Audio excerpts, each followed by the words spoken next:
പ്രിയപ്പെട്ട പ്രവാസി സുഹൃത്തുക്കളെ, മൈൻഡ്ഫുൾനെസ് ചായ കുടി. അടുത്ത തവണ നിങ്ങൾ ചായ കുടിക്കുമ്പോൾ ആ 5 മിനിറ്റ് ചായയിൽ മാത്രം ശ്രദ്ധിക്കുക. അതിന്റെ നിറം, ചൂട്, മണം, ഓരോ സിപ്പിലുമുള്ള രുചി അത് പൂർണ്ണമായും ആസ്വദിക്കുക. 2, മൈൻഡ്ഫുൾനെസ് നടത്തം. ബസ് സ്റ്റോപ്പിലേക്കോ മെട്രോ സ്റ്റേഷനിലേക്കോ നടക്കുമ്പോൾ നിങ്ങളുടെ ചുറ്റുമുള്ള കാഴ്ചകളും ശബ്ദങ്ങളും ശ്രദ്ധിക്കുക. നിങ്ങളുടെ കാലുകൾ നിലത്ത് ചവിട്ടുന്നത്, കാറ്റ് നിങ്ങളുടെ മുഖത്ത് വന്ന് തട്ടുന്നത്, ഇവയെല്ലാം ശ്രദ്ധിക്കുക. 3, മൈൻഡ്ഫുൾനെസ് ഭക്ഷണം. ഒരു ഭക്ഷണം കഴിക്കുമ്പോൾ TV കാണുകയോ ഫോൺ നോക്കുകയോ ചെയ്യാതിരിക്കുക. ഓരോ ഉരുളയും നന്നായി ചവച്ച് അതിന്റെ രുചി ആസ്വദിച്ച് കഴിക്കുക. 4, സ്റ്റോപ്പ് ടെക്നിക് പ്രാക്ടീസ് ചെയ്യുക. നിങ്ങൾക്ക് ദേഷ്യമോ സ്ട്രെസ്സോ തോന്നുമ്പോൾ പൊട്ടിത്തെറിക്കുന്നതിന് മുമ്പ് സ്റ്റോപ്പ് എന്ന വാക്ക് ഓർക്കുക. സ്റ്റോപ്പിലെ ആദ്യത്തെ എസ്, സ്റ്റോപ്പ്, നിങ്ങൾ ചെയ്യുന്ന പ്രവൃത്തി നിർത്തുക.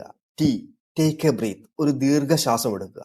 O, ഒബ്സർവ്, നിങ്ങളുടെ ശരീരത്തിലും മനസ്സിലും എന്താണ് സംഭവിക്കുന്നതെന്ന് നിരീക്ഷിക്കുക. P, പ്രൊസീഡ്, കുറച്ചുകൂടി ശാന്തമായി ബോധപൂർവം പ്രതികരിക്കുക.